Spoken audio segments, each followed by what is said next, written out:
Muy buenas tardes, mis hermanos, hermanas. Vamos a comentar hoy, reflexionar un poco sobre el Evangelio de este domingo, domingo de la Ascensión, tomado del evangelista Mateo, capítulo 28, versículo 16 al 20.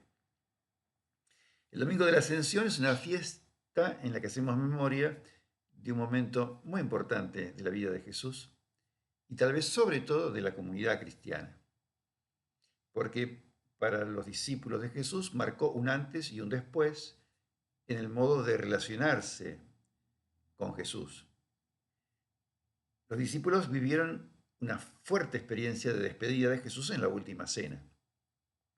Esa noche trágica marcó el momento en que Jesús se separó de ellos y a partir de allí nunca más gozarían de su presencia, de su acompañamiento, de su contacto, porque Jesús lo mataron y murió. Murió de verdad. Así como había nacido de verdad, murió de verdad. Y entonces la relación con él nunca más volvería a ser la que fue antes de su muerte. Nunca más iba a estar con ellos como hasta ese momento había estado.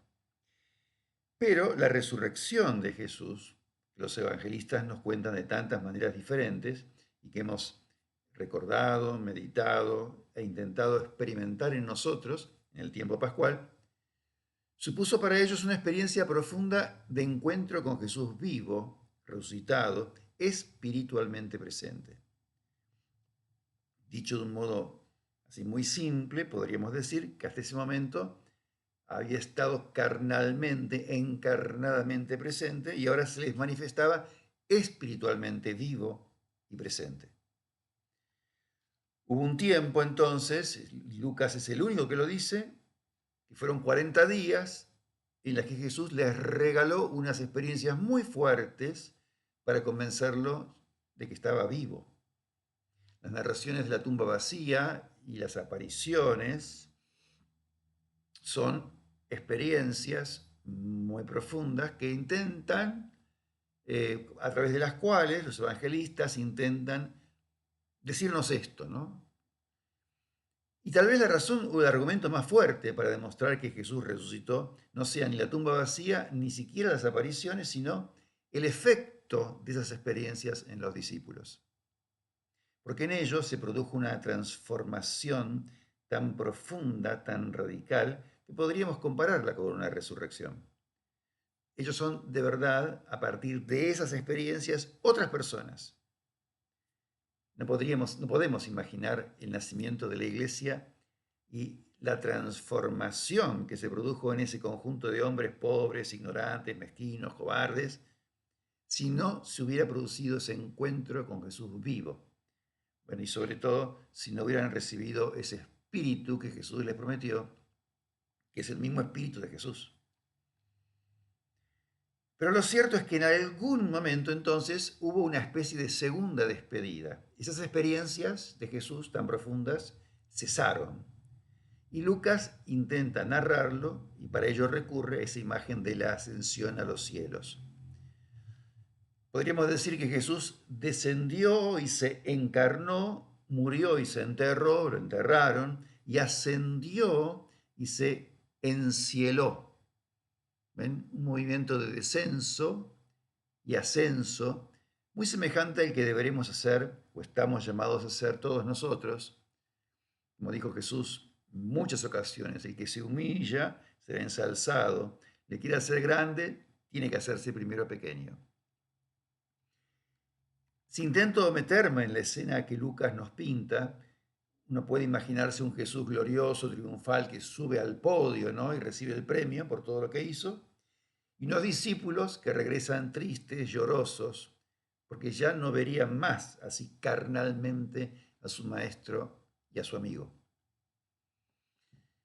No sabemos bien a dónde regresaron. Según Lucas, volvieron a Jerusalén a esperar el Espíritu Santo. La ascensión habría ocurrido entonces, como hoy le escuchamos en la primera lectura, en Betania, muy cerquita de Jerusalén. Y Lucas nos dice, bueno, él nos dice que volvieron contentos a Jerusalén. Un poco raro, pero volvieron a Jerusalén. Pero Mateo, acabamos de leerlo en el Evangelio, Esa escena la sitúa, esa despedida, la sitúa en la montaña de Galilea. Y si nos dice que a los 11, porque en el caso de la ascensión en Lucas eran más, en caso de acá eran los 11, solo 11, no regresaron a ningún lado. Más bien como que Mateo da a entender que partieron a la misión. ¿Ven? Qué importante no tomar los evangelios, la Sagrada Escritura en general, como un libro que sigue los parámetros de la historia moderna, tal como hoy la entendemos, y que aprendamos a rescatar ese mensaje que los autores sagrados nos quieren expresar a través de estas narraciones que son maravillosas. Si hoy quisiéramos describir y compartir una experiencia religiosa, espiritual, seguramente deberíamos recurrir a lenguajes simbólicos, poéticos, metafóricos, alegóricos, más que a lenguajes científicos. Porque frente a las verdades espirituales, ante el misterio de Dios, solo cabe el silencio o la poesía. Dios no puede ser aprendido por ningún concepto humano. Y esta misma afirmación que yo estoy haciendo es ambigua, porque ¿qué quiero decir cuando digo Dios? ¿Qué digo cuando digo Dios? ¿Qué pongo o imagino detrás de esta palabra o concepto? Bueno, no seguiremos por aquí, pero que es un tema que creo que en los cristianos tenemos un gran desafío, ¿no?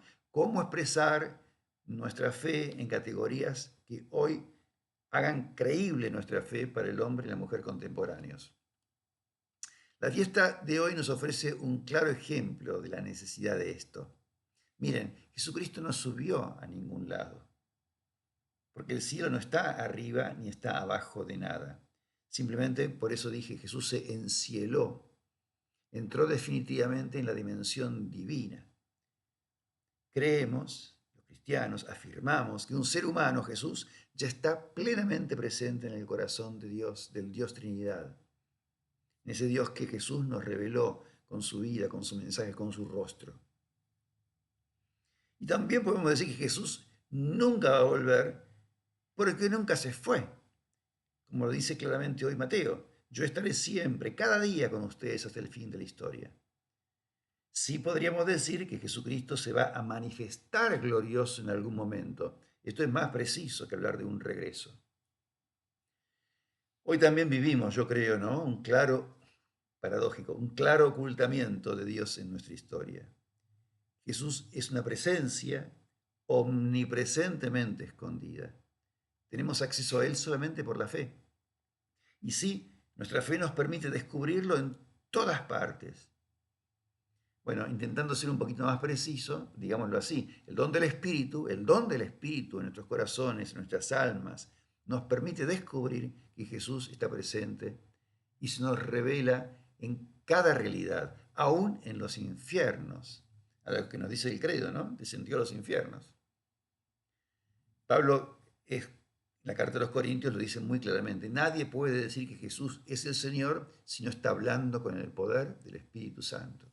Esa es la fe que nos regala el Espíritu Santo. Y tal vez sería interesante hoy, ¿no? No hay en la iglesia una fiesta litúrgica como la Ascensión, la Pascua, el Nacimiento, una fiesta de Jesús que bajó a los infiernos. Porque es muy consolador saber que en los infiernos de la guerra, de la injusticia, de la miseria, de la droga, de la trata y la esclavitud de personas, de las infancias robadas, también está Jesús. Y por supuesto, en los fondos, en las sombras, en los infiernos personales de cada uno de nosotros y nosotras. Volviendo al centro de nuestra reflexión, ¿no? Al nuclear de hoy, lo que definitivamente nos deja como mensaje central esta fiesta es que Jesús nos da una misión, nos envía a la misión. A partir de este momento Jesús se hará presente de otra manera y a nosotros nos toca continuar con su misión, con la misión de Jesús. ¿Cuál es?